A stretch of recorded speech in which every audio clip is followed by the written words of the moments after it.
Title: The Sword of Light and the Dark King. In the heart of an ancient kingdom, where the shadows of forgotten legends whispered through the mountains and valleys, a great conflict brewed. Two forces, one of light, one of darkness, prepared for a battle that would shape the fate of the world. The Sword of Light, a powerful weapon forged by the gods, had been hidden for centuries. Its power was said to be unmatched, capable of banishing any darkness, restoring balance, and giving hope to the hopeless. But in the shadows, the Dark King, ruler of the underworld, had learned of its existence. With his army of shadow creatures, he sought to claim the sword, knowing that with it, he could plunge the world into eternal darkness. Our story begins with a young warrior named Aelric, a boy born under the sign of the celestial star that foretold the coming of the Sword of Light. With courage in his heart and the weight of destiny on his shoulders, he embarks on a journey that will lead him into the heart of darkness itself. The air was thick with the scent of rain. Aelric stood at the edge of the ancient forest, staring out at the mountains in the distance.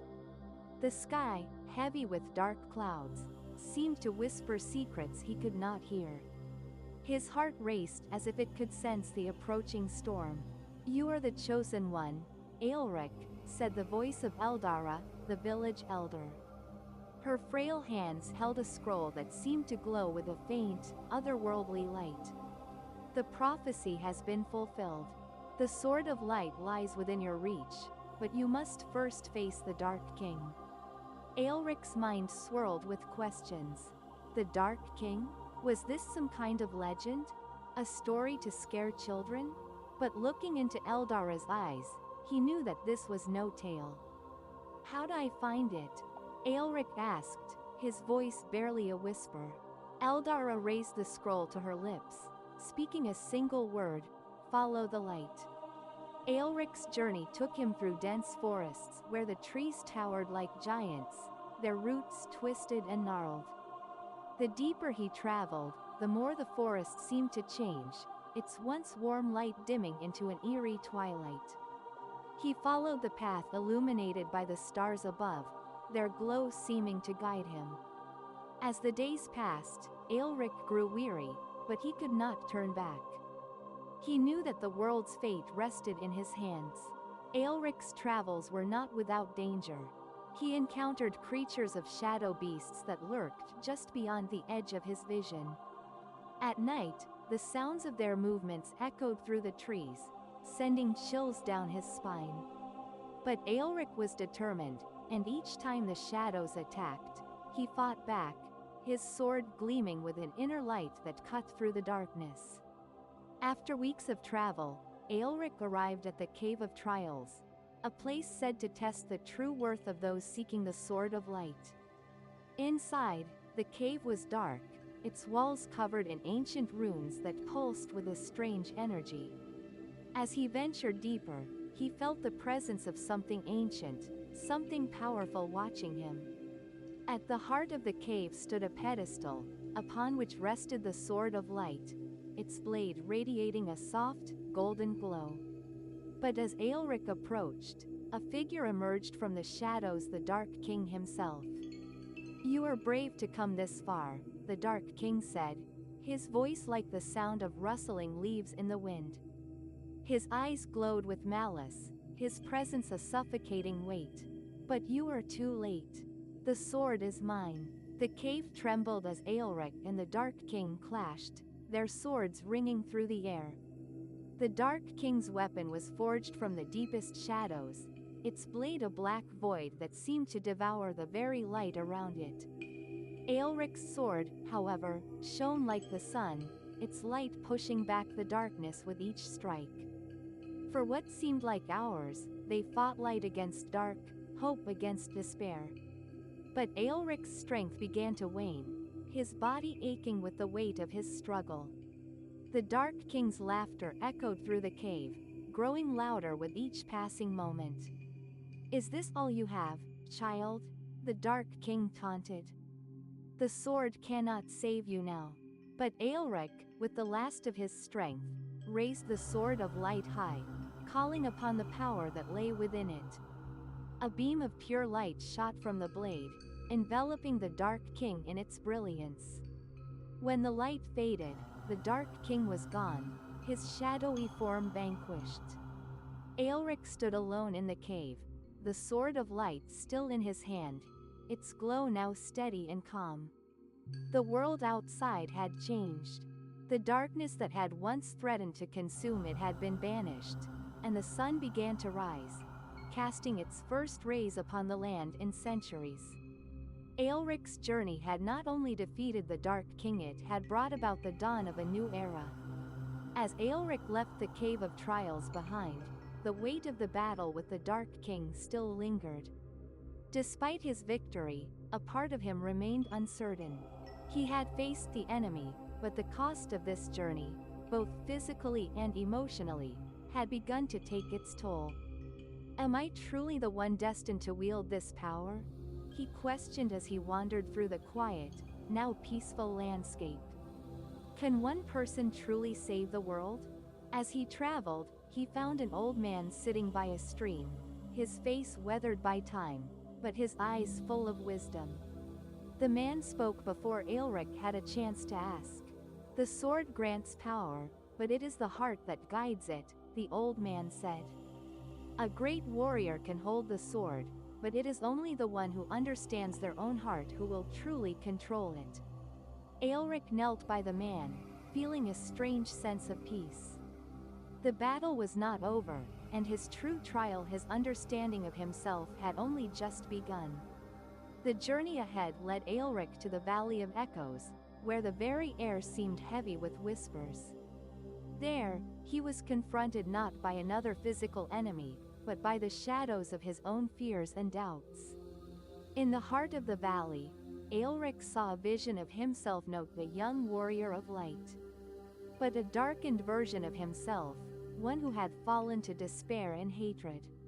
This darker version spoke, its voice a cold, mocking tone. You think you can defeat the Dark King?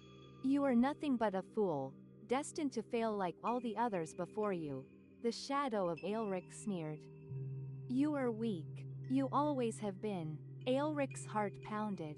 The vision felt real, and for a moment, he wondered if his own insecurities had grown into a monster that might destroy him. But then, with the strength he had gained through his trials, Aelric spoke with clarity. I am not defined by fear or doubt. I choose the path of light. The shadow shrieked, dissolving into the air, and Aelric stood stronger than ever before. His mind was clearer now, and his heart, though scarred, was ready for whatever lay ahead. The final destination was near. Aelric found himself standing at the foot of a towering fortress, the Dark King's lair. It stood as a black monolith in the middle of an empty, desolate plain, its walls seemingly made of pure night. No light dared to enter its domain, and the air was thick with the stench of fear and death. Aelric, however, did not flinch. He held the sword of light in both hands, its glow like a beacon in the oppressive darkness. As he entered the lair, he felt the temperature drop, his breath coming out in visible puffs of mist. Welcome, Aelric, came the voice of the Dark King, reverberating through the walls. You've come far, but you will not leave here alive. From the shadows, the Dark King emerged, his form tall and imposing, wrapped in a cloak of swirling darkness. His eyes glowed with malice, and his very presence seemed to drain the light from the air around him. Do you really think this sword will save you? The Dark King asked, his voice dripping with disdain. I do not fight for power, Aelric replied, his voice steady. I fight for hope. The final battle unfolded in a storm of light and darkness. The Dark King wielded shadows that lashed out like whips, attempting to strike Aelric down with every move. But the sword in Aelric's hand held the light of all those who had come before him, those who had fought for justice, for peace, for the light. Each strike from Aelric's sword illuminated the lair, pushing back the shadows with a brilliance that threatened to blind the Dark King. The two clashed, light and dark, hope and despair, in a battle that seemed to last an eternity. "You are nothing," the Dark King bellowed, his form flickering as Aelric's sword struck him again and again. "You cannot win. The darkness is eternal." But Aelric's resolve only strengthened. The power of the Sword of Light surged through him, and with one final, powerful strike, he drove the blade into the heart of the Dark King. The shadows that had once consumed the land now writhed in agony, evaporating into nothingness as the light overwhelmed them. As the Dark King fell, his body disintegrating into the wind, Aelric stood panting in the aftermath. The once oppressive atmosphere began to lift, and the fortress around him began to crumble. Aelric had done it. The darkness was gone, but he knew that the victory came not only from the strength of the sword, but from the courage he had found within himself. Outside the fortress, the sun broke through the clouds for the first time in years. The world, now free from the shadow of the Dark King, began to heal. Flowers bloomed where darkness had once taken root, and the air was filled with the songs of birds that had long been silent. Aelric stood, the sword of light now sheathed at his side, a symbol of his journey, his sacrifice, and his victory. In the years following the defeat of the Dark King, the land began to heal. Rivers once tainted with shadows now sparkled under the sun, and forests that had withered in darkness started to flourish once more. The people of the kingdom, who had lived in fear for so long, began to rebuild their lives, inspired by Aelric's bravery. Aelric, though still young in spirit, had grown wise beyond his years. He traveled the land, helping those in need, guiding the new generation of warriors and leaders who would rise to defend the realm. His heart, once burdened by the weight of destiny, now found peace in the knowledge that the world was on the path to recovery. Yet, as the land healed, Aelric knew that the Sword of Light, though powerful, could not guard the world forever. It was a weapon of light, but even light could fade if the hearts of people darkened once more.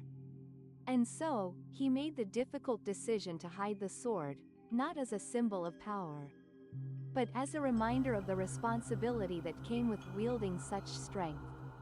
The sword was placed in a temple, hidden in the heart of a sacred mountain, where only those pure of heart could reach it. The people understood that the sword would not be needed unless darkness rose again. As decades passed, stories of Aelric's triumph became legends, passed down through songs and tales. But the peace was not eternal. A new shadow began to creep over the land, one not born of the Dark King's magic, but of the greed and ambition of men. In a distant corner of the kingdom, a powerful noble named Kael had begun to amass power, seeking to control the ancient magics that had once been used to defeat the Dark King. Though his intentions were not born from malice, Kael's lust for power was dangerous. He sought the Sword of Light, believing that it would give him dominion over all. Word of Kael's quest reached Aelric, now an old man living in a small village by the sea. Though his strength had waned with age, his spirit had not. He knew that the sword, if taken by the wrong hands, could once again bring ruin to the world. "I cannot leave the world to face this alone," Aelric murmured to himself, standing before the sea as the sun dipped below the horizon. "It is my duty to ensure that the light remains." Aelric traveled once more to the sacred mountain, his steps slow but firm. There, at the temple where the Sword of Light had been kept for generations, he met with the guardians, descendants of those who had protected the sword for centuries. These warriors were bound by oath to ensure that the sword would only be drawn when the world was in dire need, and they had honored that oath. But the shadow that Kael cast was different. It wasn't born of darkness itself, but of human ambition, and ambition that could blind the soul to what was truly important.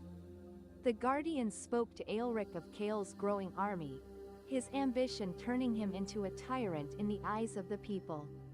"We will not allow him to seize the sword," said Elandra, the leader of the Guardians, her voice stern. "But it must be you who stops him, Aelric. The sword recognizes only you as its true bearer." Aelric nodded. The decision was clear. He would face Kael, not because of destiny or fate, but because it was his responsibility as the one who had once wielded the Sword of Light. Aelric's journey led him to Kael's fortress, which was built atop a jagged cliff, surrounded by an impenetrable storm. The skies roared with fury as Aelric made his way through the storm, his heart steeled for the battle that awaited. Kael awaited him at the gates of the fortress, standing tall and resolute. The dark energy that surrounded him was palpable, but Aelric could see the uncertainty in his eyes. "I sought the sword to protect this kingdom, to rule it justly," Kael explained, his voice thick with frustration. "But power is fleeting, Aelric. The sword can make me stronger, unyielding. You must see that." Aelric, holding the Sword of Light, stepped forward. "It is not power that makes a ruler strong, Kael. It is wisdom, humility, and love for the people. The sword does not seek rulers. It seeks those who would protect, not dominate." Their battle was fierce, a clash of ideals and destinies. Kael's power was formidable, his use of dark magic pushing Aelric to his limits. But Aelric's heart, steadfast in its commitment to protecting the light, guided every strike. The sword's brilliance shone through the storm, cutting through Kael's shadowy forces with ease. Finally, with a heart full of compassion and resolve, Aelric confronted Kael. "The sword will never bend to your will," he said, his voice firm but kind. "It only serves those who understand the balance of light and shadow." With one final strike, Aelric disarmed Kael, but instead of delivering the fatal blow, he offered his hand. Kael, his power broken, looked into Aelric's eyes. He saw not an enemy, but a protector, a man who had fought not for glory, but for peace. Kael's reign of terror came to an end, and the sword, once again, was returned to its resting place. Aelric had fulfilled his duty once more, but his age had caught up with him. His journey had ended, but his legacy would live on in the hearts of the people. As the years passed, Aelric grew old and weary, his body frail from the battles he had fought. But his heart remained steadfast, knowing that the world had been left in capable hands.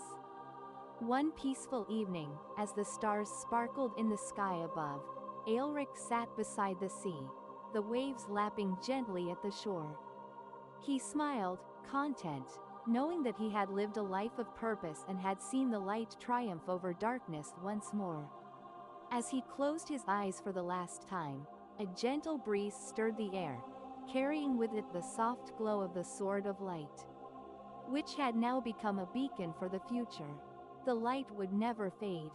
Generations passed, and the world Aelric had saved flourished. The Sword of Light, though hidden in the sacred mountain, remained a symbol of hope and strength. Yet, as time wore on, the memory of Aelric's triumph began to fade. The younger generations, though blessed with peace, no longer fully understood the lessons of their ancestors. Aelric's spirit, however, lingered in the hearts of those who had heard his storytales of a young warrior who wielded the Sword of Light to protect a kingdom, who faced not only external darkness, but his own internal struggles, and who emerged victorious, not through power, but through heart. In a distant village, a young girl named Lyra found herself captivated by the legends of Aelric. Raised in a humble home, she often gazed at the stars, dreaming of adventure and honor. Her grandfather, once a guardian of the sword, had told her stories of the great hero, Aelric, and of the sword that had saved the world from eternal darkness. "Do you think the sword will ever be needed again?" Lyra asked one evening, sitting beside her grandfather as they watched the sunset. The old man, now a shadow of his former self, looked at her with a knowing gaze. "The world is never truly free from shadows. And while peace may reign, the darkness never truly fades. The sword, like the heart of the one who wields it, must always be prepared. Lyra's heart raced. She could sense that the sword of light called to her, just as it had once called to Aelric. Perhaps it was her turn to fulfill the legacy he had left behind. Though the world had lived in peace, the ancient forces that had once birthed the Dark King never truly vanished. The story of the dark magic that had once plagued the land was all but forgotten, buried beneath the weight of time. But, as in all things, shadows would inevitably stir again. Far to the east, in a forgotten and desolate land, a figure began to see a man named Veron, a descendant of the ancient sorcerers who had once served the Dark King. He was not evil, but he sought power and knowledge. Believing that the key to immortality lay in the manipulation of the ancient magic once wielded by the Dark King. Veron's obsession with these dark arts led him to uncover a forgotten prophecy. One that spoke of the sword of light, and the balance between light and darkness. Believing that the sword's power could grant him control over the forces of both, Veron set his sights on the sacred mountain. Determined to seize the sword for himself. As Veron's army began to march toward the mountain, Lyra, now a young woman of courage and conviction, felt an undeniable pull. The sword of light, Aelric's sword, was calling her. She had trained for years in the arts of combat, guided by her grandfather's teachings, but the moment had come to truly test her abilities. With a heart full of determination, Lyra embarked on a journey to find the sword, not for glory, but for the protection of the peace that Aelric had fought for. She knew that darkness was rising once again, and she had to be ready. Along her journey, Lyra met others who were drawn to the light in their own ways. There was Kaelin, a former soldier who had laid down his sword in search of a more peaceful life but had been called back to action by the return of darkness. There was Farah, a healer who sought to protect the innocent from harm, and Riven, a mystic who had glimpsed the future and knew that Lyra's path was entwined with that of the Sword of Light. Together, they traveled toward the sacred mountain, the weight of their mission heavy upon their shoulders. The fate of the world was once again at stake. Upon reaching the foot of the sacred mountain, Lyra and her companions found themselves facing trials similar to those that Aelric had once endured. The mountain was no longer a place of serenity, but one of tension and unease. The air itself seemed to hum with a quiet threat. At the peak of the mountain, they reached the temple where the Sword of Light had been hidden for generations. But to their horror, they found the temple desecrated, dark runes etched into the walls, and the remnants of an ancient spell that had been broken. Veron had already arrived. Inside the temple, Lyra faced not only Veron's dark magic, but the challenge of proving herself worthy of the sword. She could hear the echoes of Aelric's voice, a whisper carried by the wind, urging her forward. "You are the light in the darkness," the voice said. "You are the one who must choose." Lyra stepped into the center of the temple, the Sword of Light lying dormant before her. But it was not enough to simply take the sword. She had to understand what it truly meant to wield it. The sword would not respond to ambition or greed. It would only respond to those who sought not for power, but for balance, for the greater good. Lyra closed her eyes, feeling the weight of the world upon her shoulders. Her heart beat in rhythm with the pulse of the sword, and as she reached out, the sword glowed with a brilliant light.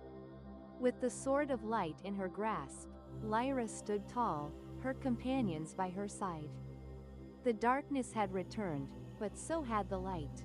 The final battle unfolded beneath the shadow of the sacred mountain. Veron, now wielding the dark magic of the Dark King, clashed with Lyra and her companions. The ground shook as the forces of light and darkness collided once again. But Lyra was not alone. She felt Aelric's spirit guiding her, just as the sword itself hummed with the power of the ancestors. The battle was fierce, but as the sword's light grew brighter, so too did Lyra's resolve. She did not seek to destroy Veron, but to show him the truth. You seek power, Lyra called, but power without wisdom brings destruction. This sword will not bend to your will. It only serves those who wish to protect, not to control. In the end, it was not a clash of swords, but a clash of ideals. Veron, realizing the error of his ways, relinquished his desire for power. The darkness that had once threatened the world faded, leaving only the light of hope. With the defeat of Veron, peace was restored once again. Lyra returned to her village, not as a legend, but as a symbol of the enduring power of light and hope. The Sword of Light was once again hidden, awaiting the day when it would be needed again. Lyra's name, like Aelric's, would be passed down through the generations. A reminder that even in the darkest of times, there would always be those willing to rise, to fight, and to protect the light. The world, forever changed by the trials of its heroes, continued to thrive. And so, the cycle of light and darkness continued forever, bound by the choices of those who chose to stand for what was right. In the years following the final battle with Veron, the world entered a period of peace, though not one of complacency. Lyra, having proven herself worthy of the Sword of Light, returned to her village, where she lived among the people she had sworn to protect. The shadow of darkness that had loomed over the world had been lifted, but Lyra knew that the balance between light and shadow was delicate. Even in the brightest of days, the darkness waited for its chance to return. She never forgot the lessons that Aelric had imparted through his legacy. The sword, which had been passed down through generations, was not a symbol of invincibility, but a symbol of responsibility. Lyra became the guardian of the Sword of Light, not by virtue of her strength alone, but by her wisdom and understanding of the balance between light and dark. The temple in the sacred mountain, once again a place of peace and reverence, became a center of learning and reflection.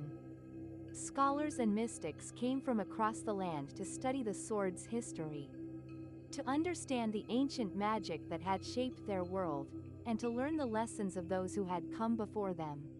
Lyra encouraged them, but she also warned them, just as Aelric had once warned her, the sword must not be wielded lightly. And its power must never be taken for granted. Despite the peace that had followed, there were whispers of something stirring in the dark corners of the world. It began as a faint disturbance, a ripple in the fabric of the world's balance. Rumors spoke of a dark cult, led by a mysterious figure, known only as the Whisperer, who sought to revive the ancient dark magic that had once given rise to the Dark King. This cult believed that the true power of the Sword of Light could only be unlocked through blood, through sacrifice. They believed that by using the sword in dark rituals, they could control both light and shadow, and reshape the world in their image. Lyra, now an elder but still as vigilant as ever, received word of this growing threat. She knew that the world could not afford another cycle of darkness, not after all the sacrifices that had been made.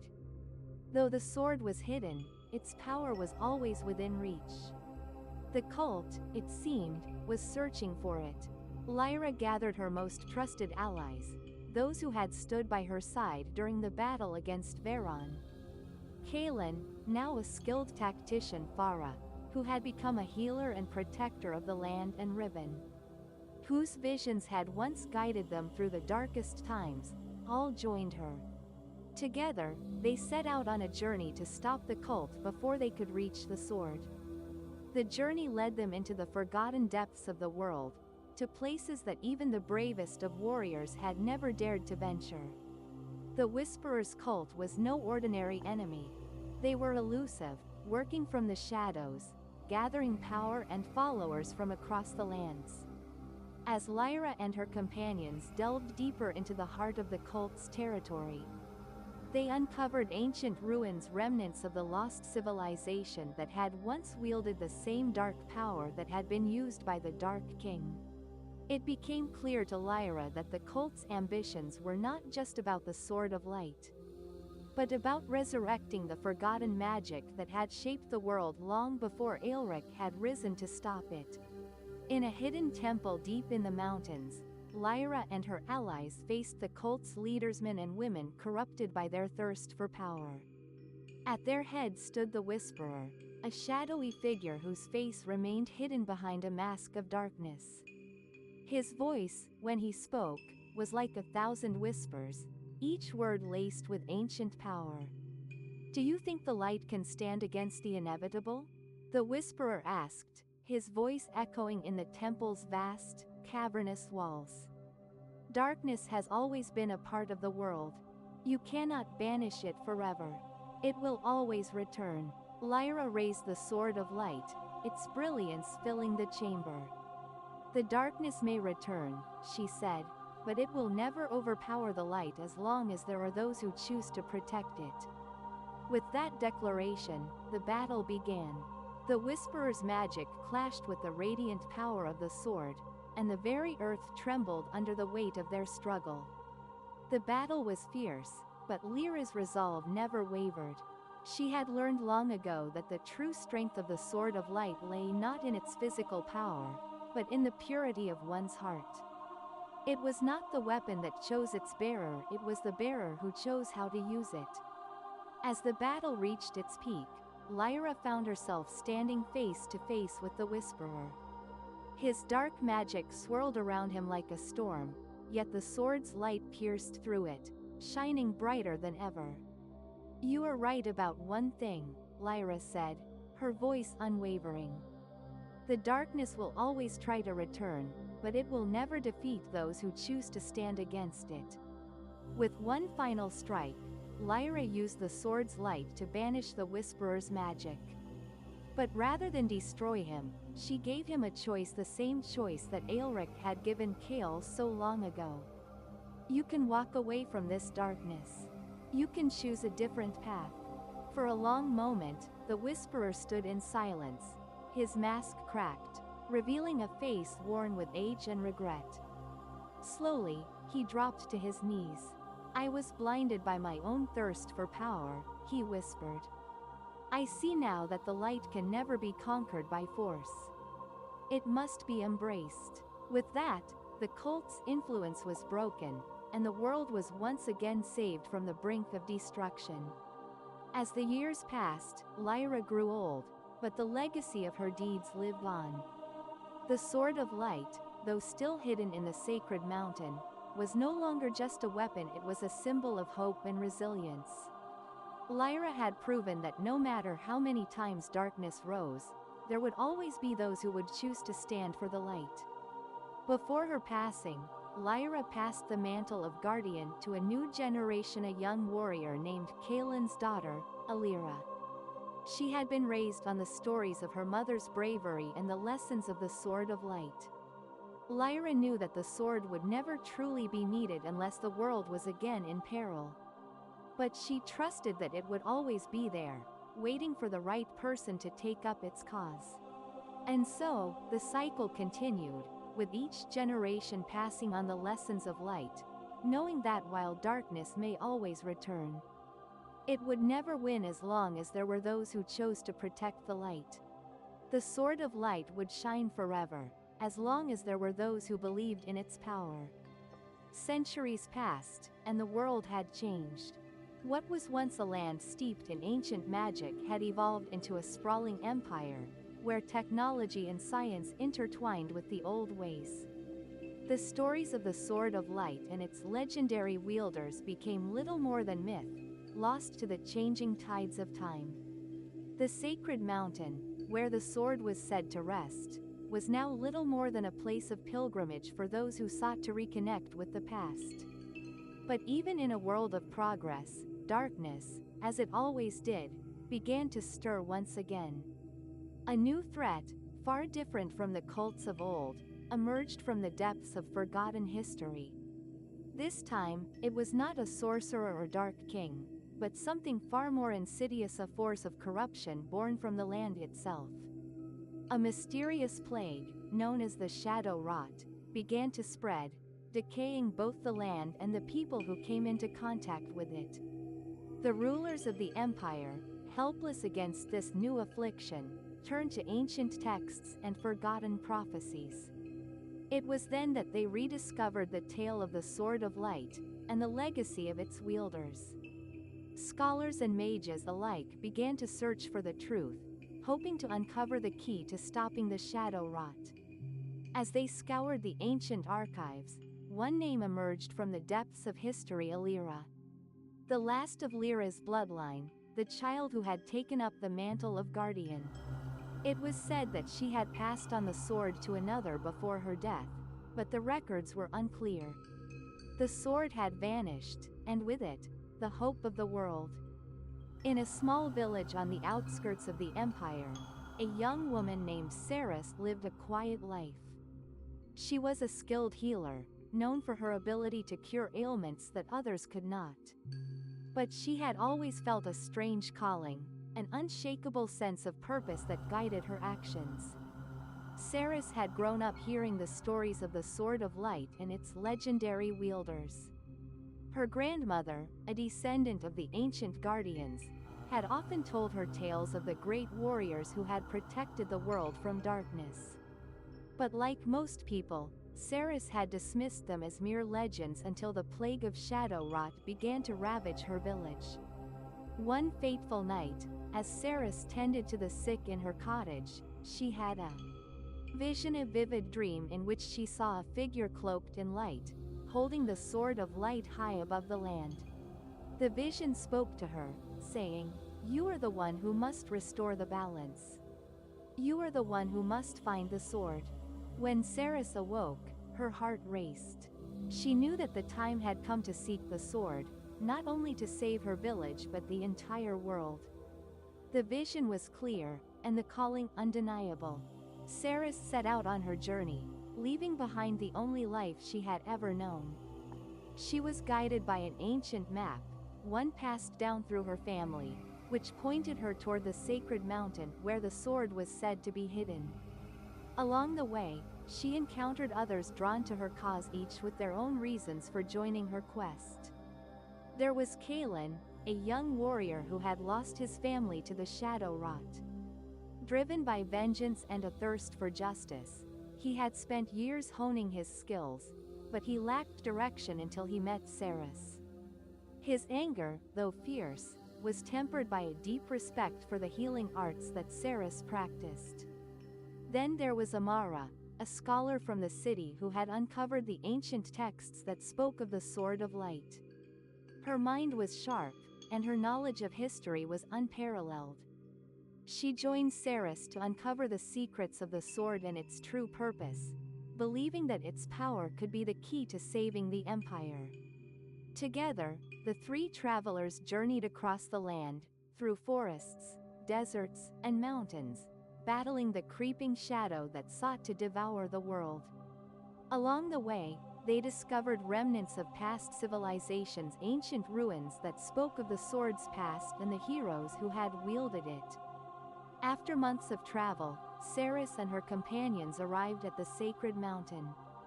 The once peaceful temple had fallen into ruin, overrun by twisted vines and dark creatures that had taken refuge in its shadows. The mountain was no longer a place of hope but one of darkness and decay, a reflection of the plague that now consumed the land. As they entered the temple, the air grew thick with tension. The walls, once adorned with symbols of light, were now covered in dark runes. In the heart of the temple, Saris found a pedestal, and upon it, a stone where the sword should have been. But the sword was gone. Instead, a new presence made itself known. A voice, ancient and powerful, spoke from the shadows. "The Sword of Light is not found, it must be earned. The true heir to the sword must prove their worth."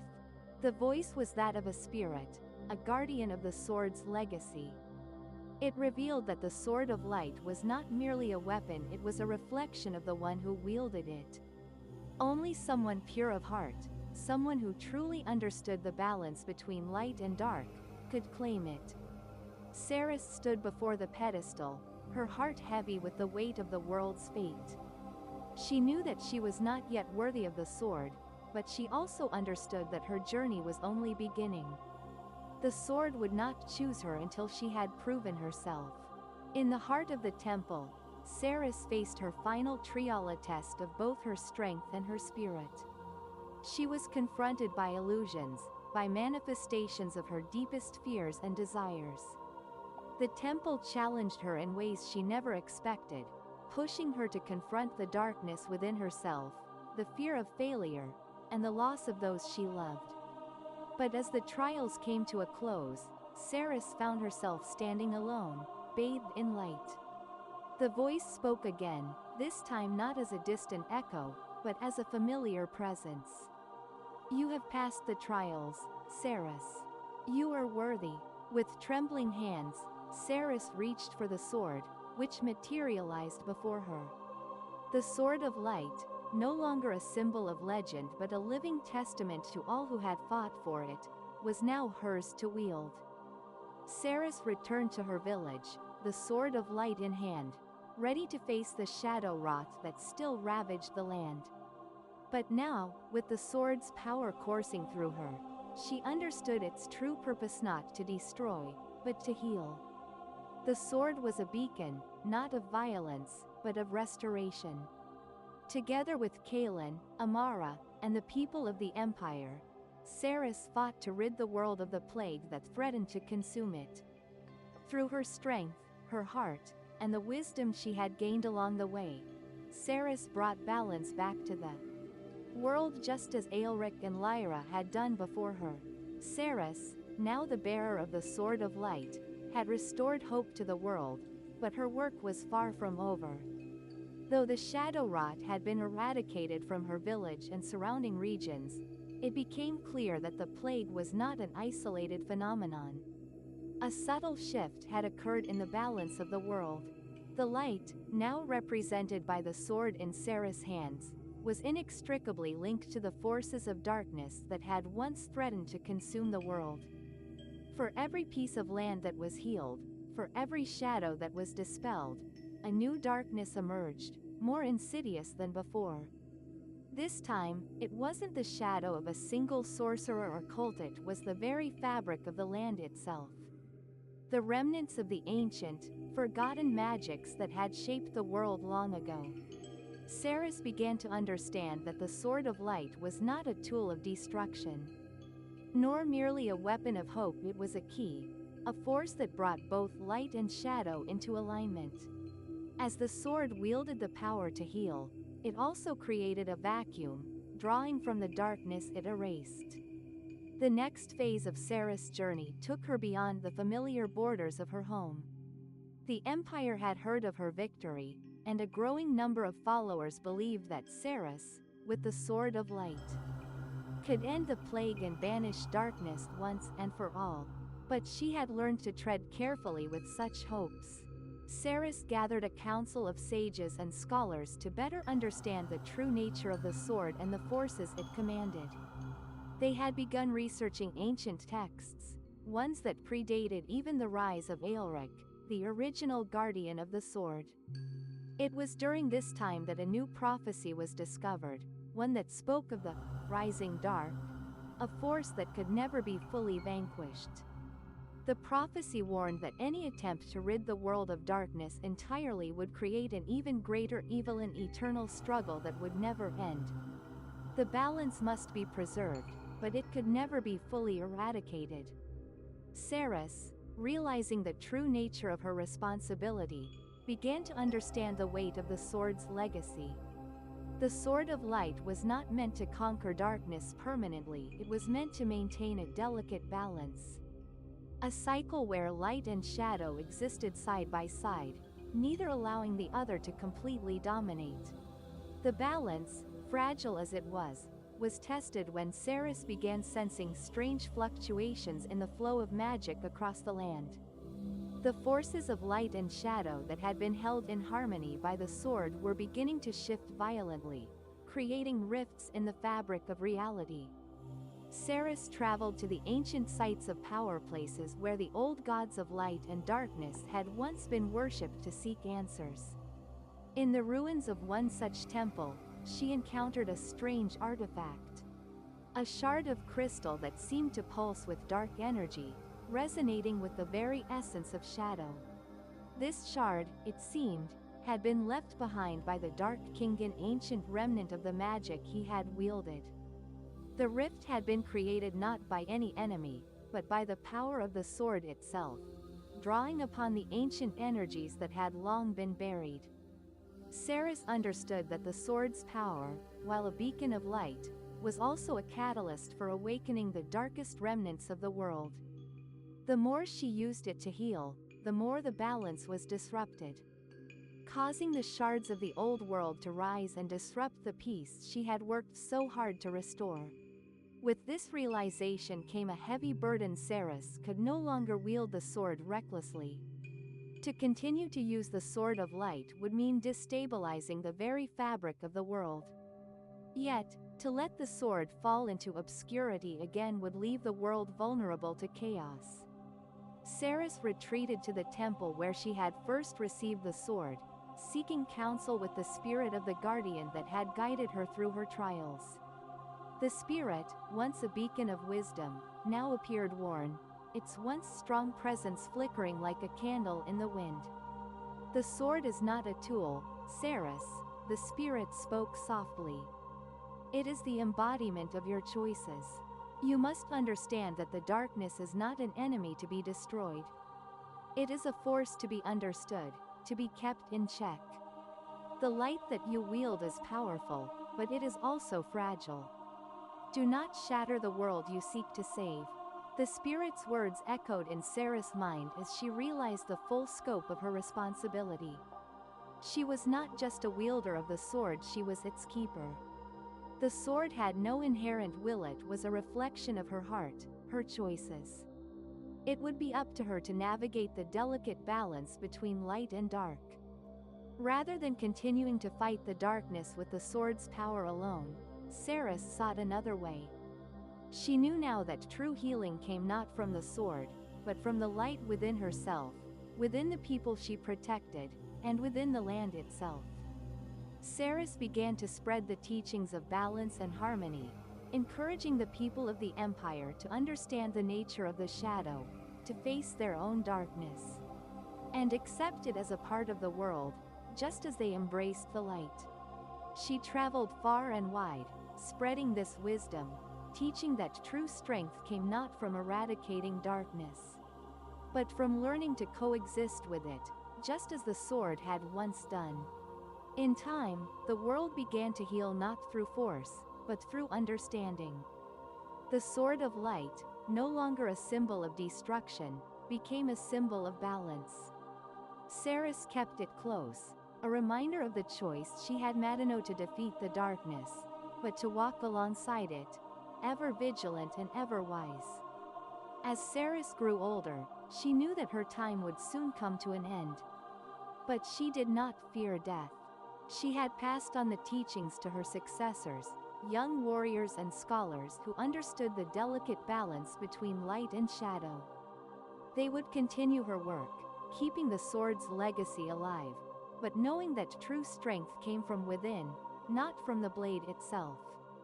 Before her passing, Saris entrusted the sword to a new generation of guardians, those who had learned to wield it not with might, but with wisdom.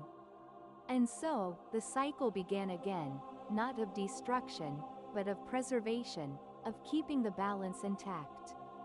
The sword of light would continue to shine, not as a weapon, but as a guide. And in the hearts of all who chose to protect the balance, the light would live on forever. Years passed, and the world flourished under the stewardship of the guardians, the chosen bearers of the sword of light. They taught their people to live in harmony with both light and shadow, and in return, the land began to thrive. The teachings of Saris were passed down through generations, each guardian understanding the sacred duty they held.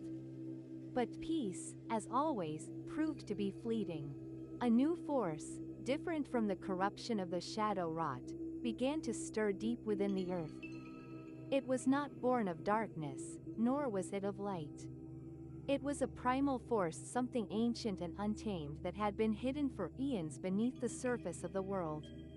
This new force, known as the primal darkness, began to spread across the land, corrupting nature itself.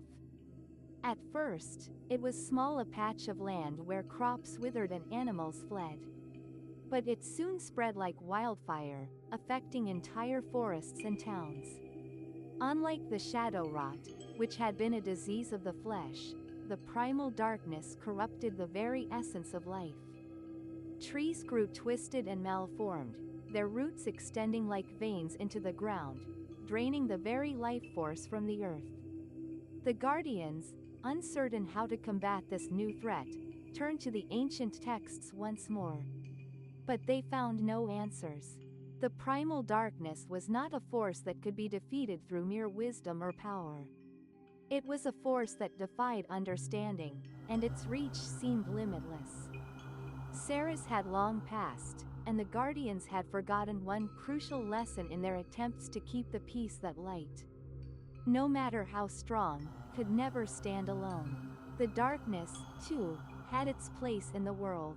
The latest guardian, a young woman named Kellen, was faced with an impossible decision. She had heard whispers of the primal darkness from the older guardians, but no one knew how to stop it. Kellen, unlike Ceres, was not born of the bloodline of the first guardians. She had taken up the mantle due to her unwavering belief in the teachings of Ceres. But now, faced with the primal darkness, she felt as though the weight of the world was too heavy for her to bear. Kellen had always admired the Sword of Light, yet the more she learned about it, the more she began to see its limitations. The sword had been forged in a time of strife, and it had served its purpose well in those dark times.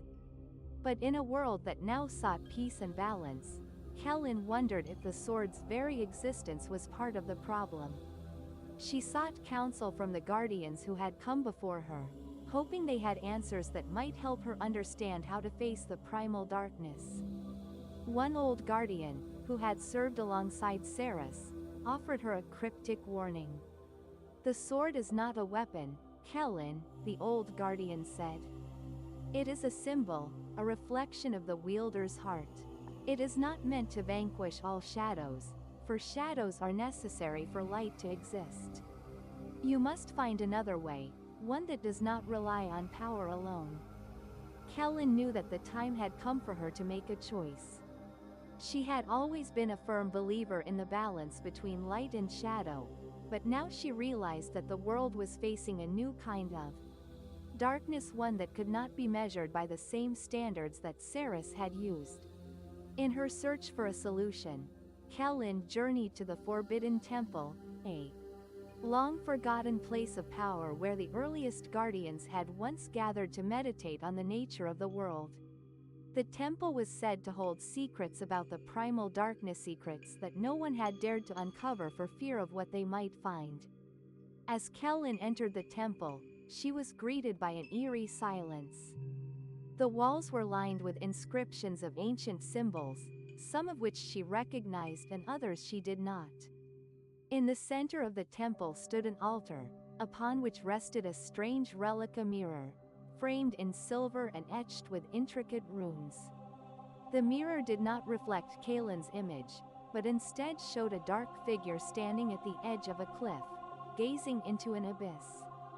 The figure was cloaked in shadows, but Kellen felt an unsettling sense of familiarity. She realized that the figure in the mirror was not an enemy, but a reflection of herself. To understand the primal darkness, the voice of the temple echoed in her mind, "You must confront your own darkness. Only by understanding the shadows within can you bring true balance to the world." Kellen stood before the mirror, feeling the weight of its message. The darkness was not something that could be destroyed. It was a part of her, and a part of everyone. To conquer it, she would have to learn to coexist with it, to accept it as part of the cycle of life. With new clarity, Kellen returned to her people. She gathered the guardians, the scholars, and the people of the empire to share her discovery. They all gathered at the foot of the sacred mountain, where the sword of light had first been forged, to seek a solution together. "I have seen the truth," Kellen said, her voice calm but filled with conviction. "The primal darkness is not an enemy. It is a part of the world, just as the light is. To fight it is to destroy the very balance that has kept us all alive. We must learn to live with the darkness, to understand it, and to guide it. Only then will we find true harmony." Her words resonated with the people, and together they made a decision that would change the course of history. The Guardians, led by Kellen, would no longer wield the Sword of Light as a weapon to banish the darkness. Instead, they would use it as a symbol of balance, guiding others to embrace both light and shadow, and to live in harmony with both. Kellen placed the Sword of Light in the hands of the people, trusting them to keep the balance. The sword was no longer a tool of war, but a beacon of understanding, reminding them that light and shadow could coexist. In the years that followed, the world began to heal in ways Kellen had never imagined. The primal darkness, once a destructive force, began to retreat, not because it had been defeated, but because the people had learned to live with it. They no longer feared the shadow. Instead, they used it to deepen their understanding of the world, knowing that without the darkness, there could be no light. Kellen, now older and wiser, watched as the next generation of guardians took up the mantle of balance. The Sword of Light remained a symbol of hope, not for the destruction of the darkness, but for the harmony that could exist between the two forces. And so, the world continued, not in a perfect state of light or shadow, but in a balanced cycle where both could coexist, forever reminding all who walked the land that true peace was not the absence of darkness, but the acceptance of it. Years passed, and the world, once on the brink of ruin, now thrived in the harmony that Kellen and the Guardians had cultivated. The people learned to coexist with the primal darkness and the light, understanding that neither could exist without the other. Peace reigned, and the Sword of Light, though no longer wielded in battle, became a cherished artifact. Its blade, a symbol of the delicate balance that sustained their world. Yet, deep within the folds of time, something stirred. Kellen had grown older, her hair silvering with wisdom, but her eyes still held the spark of the fierce guardian she had once been. The primal darkness, though subdued, never fully disappeared. It had retreated into the recesses of the world, quiet, dormant but never gone. And with it, something new had begun to stir.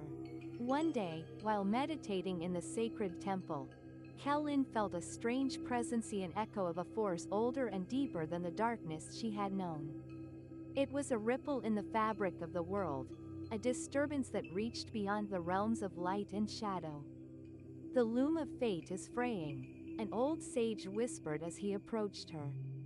His voice was hollow, as though he, too, had felt the strange pull. "The balance is shifting, Kellen. The world is no longer stable." Kellen stood, her heart heavy with foreboding. The loom of fate, the thread that wove the destiny of all living things, had been secure for so long. But now, it was unraveling, its threads stretching and breaking.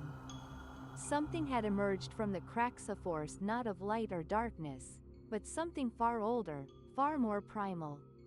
Kellen gathered the guardians, the sages, and the most learned scholars in the empire to discuss the strange disturbance. They studied the ancient texts, seeking clues about this new force, but found no answers. The disturbance was not a foreign invader, nor was it a corruption of magic. It was something deeper, something that existed before the creation of light and shadow itself. "The loom is the very fabric of existence," said an elder guardian. "If it unravels completely, the world will cease to be as we know it. We may not even be able to remember that it once existed." Kellen knew that the time had come to seek a solution not with the sword of light, but with wisdom that transcended the simple balance of light and shadow. This was not a battle that could be won with might. She needed to find the source of the disturbance and understand its true nature. Her search took her to the deepest corners of the world, beyond the known realms, to places untouched by both light and darkness. There, in the Forgotten Vale, she encountered an ancient being, an entity older than even the first guardians. Its form was shifting, ever-changing, as if it existed outside the boundaries of time and space.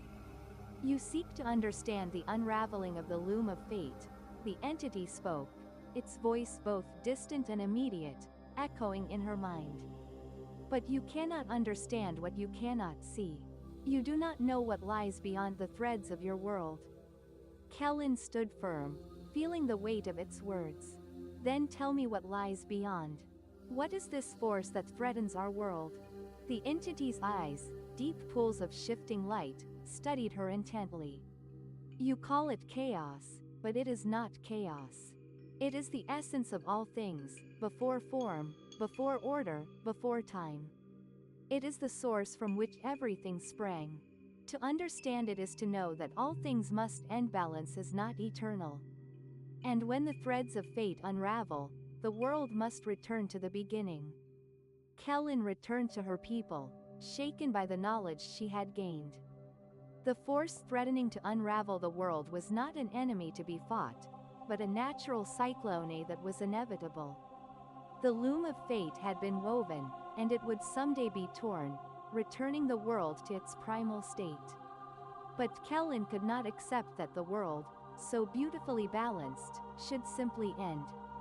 She refused to believe that the harmony she had worked so hard to build was destined to fall apart. With the wisdom of the ancient entity in her heart, she called for a gathering at the Temple of the Guardians, where she revealed the truth to her fellow guardians, the sages, and the people. "We are at the edge of a great change," Kellen began, her voice firm but filled with compassion. "The loom of fate is unraveling, but that does not mean we must simply accept the end. We have the power to understand the beginning and reshape the threads of fate. This is not the end of the world, but the beginning of something new. We must not fight the chaos, but embrace it, for it holds the potential for all things." Her words were met with mixed reactions. Some of the guardians were hesitant, unwilling to relinquish the peace they had worked so hard to create. But Kellen's vision was clear. She knew that they could not resist the natural flow of fate. Instead, they needed to find a way to guide it, to reshape it into something that could preserve their world. Kellen, with the counsel of the most powerful sages, devised a plan to guide the unraveling of the loom of fate.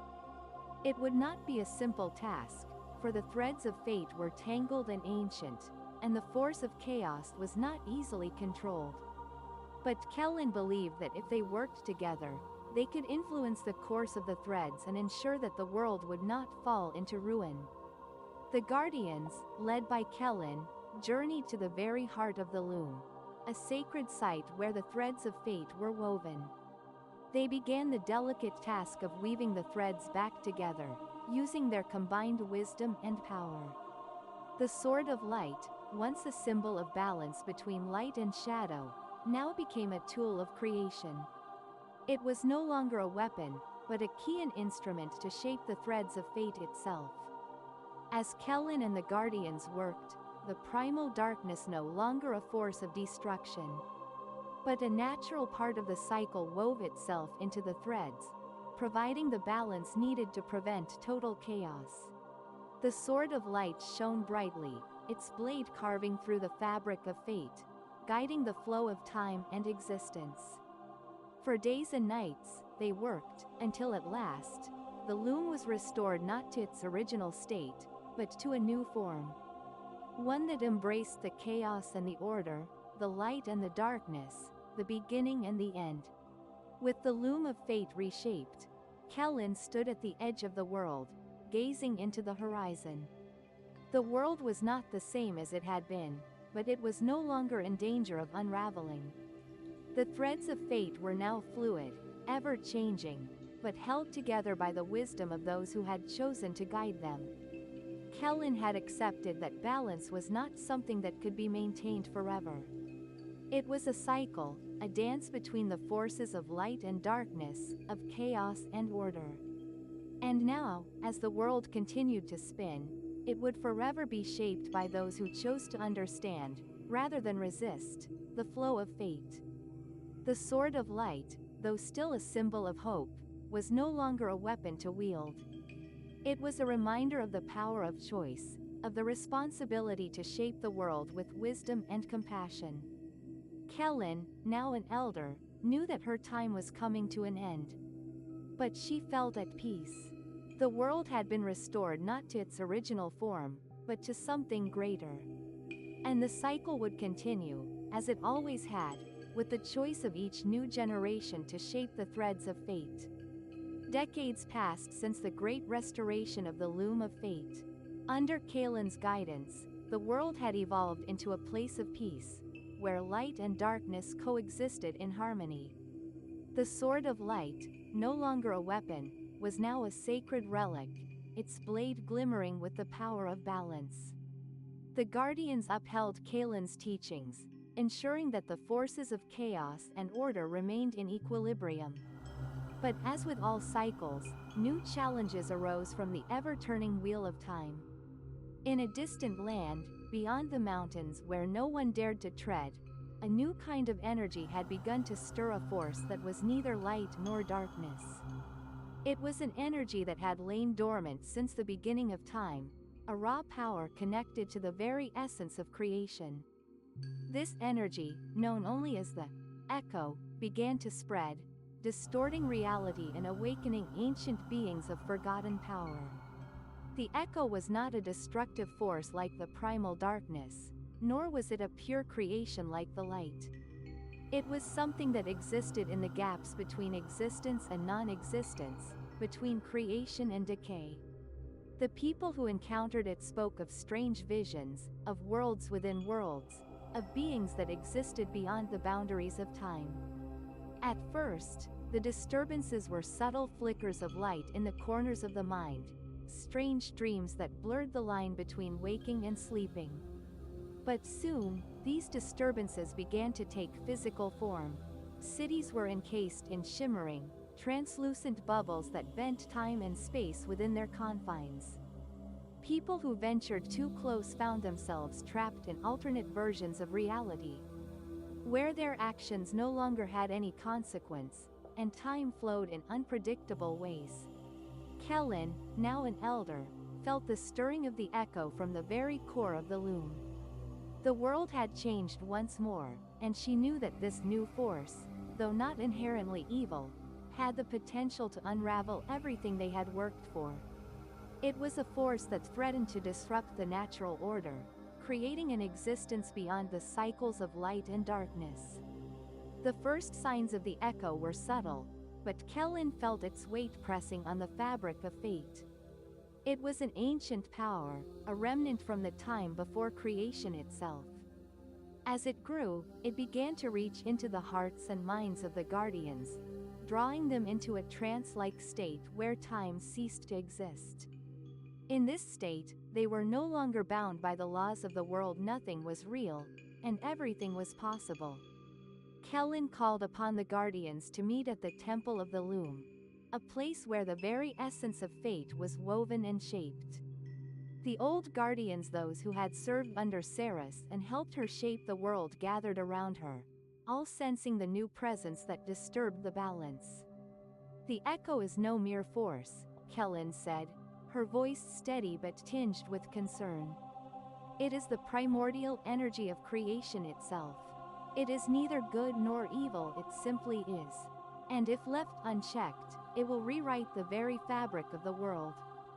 It threatens not only the loom of fate but the balance of all existence." One of the guardians, a young woman named Aris, stepped forward. She had been a student of Kalen's teachings and had grown strong in her understanding of the delicate balance between light and darkness.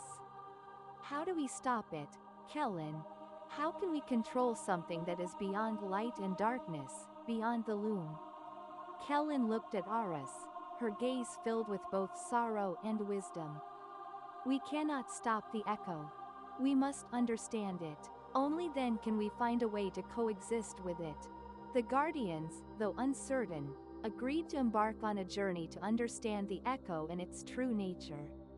They knew that their mission was not one of combat or control but of discovery and acceptance. The Guardians set out on a journey across the lands, seeking to understand the echo and its origins. Their travels took them to the farthest reaches of the world, to places where the natural laws seemed to break down, and time itself appeared to warp. In one such place, they encountered a vast desert, where the sand shifted in impossible patterns, creating swirling vortexes that seemed to open windows into other worlds. Within the heart of the desert, they discovered an ancient structure, its walls covered in symbols of unknown origin. It was here that Kellen, guided by the wisdom of the past, found a clue to the nature of the echo. The echo is not a force that can be contained, Kellen said, after reading the ancient texts carved into the walls. It is the pulse of existence itself, rhythm that beats at the heart of creation. It is the force that drives all things to exist, to change, to grow. It does not belong to us, nor can we control it. We must learn to live with it, to let it shape the world as it was always meant to be. The Guardians meditated in the desert, focusing on the rhythm of the echo. They began to understand that the echo was not a power to be feared, but a force to be embraced. It was the energy that fueled life, the force that allowed the world to evolve and change. But understanding the echo was not enough. The world was changing rapidly, and the Guardians realized that the time had come to find a way to harmonize the echo. With the balance they had so carefully maintained, they could not allow the echo to unravel the loom of fate or disrupt the delicate harmony between light and darkness. As the Guardians prepared to return to the Temple of the Loom, they were confronted by an unexpected force. The echo, no longer an intangible energy, had taken physical form, a being of immense power, composed of the very essence of creation. This being, known as the Convergence, was a manifestation of the echo's potential. It was both a being of pure light and pure shadow, embodying the union of all forces. The Convergence stood before the Guardians, its form shifting between light and darkness, its voice a chorus of every thought and dream ever conceived. "You seek to control me," the Convergence said, its voice resonating in the minds of the Guardians. "But I cannot be contained. I am the essence of all things, and all things are part of me. I do not seek to destroy your world, I only seek to be." Kellen stepped forward, her hand extended in a gesture of peace. "We do not seek to control you, Convergence. We seek to understand you, to guide the world through the chaos you bring. If we can learn to live with you, we can ensure that the balance remains." The Convergence paused, its form shifting. For a moment, the Guardians felt as though the world itself held its breath. "You speak truth," the Convergence replied. "Balance is not a fixed state. It is a constant cycle. The echo is but one part of that cycle. Embrace me, and you will find a new dawn, a world where creation flows freely, without restraint." And so, the Guardians made their choice not to control the echo, but to allow it to flow freely, to guide the world in a new direction. They would no longer fight the force of creation. They would allow it to evolve, to shape the world in ways they could not yet understand. With the Convergence's acceptance, the echo no longer posed a threat to the world. It became a force that coexisted with the balance of light and darkness, reshaping the world into something entirely new. The Guardians, led by Kellen, continued to guide the people, teaching them how to live with the echo's rhythm, embracing change and growth rather than resisting it. The sword of light, though no longer a weapon, remained a symbol of the harmony between all forces. A reminder that balance was not something to control, but something to understand and coexist with. As Kellen looked out over the world she had helped to shape, she felt at peace.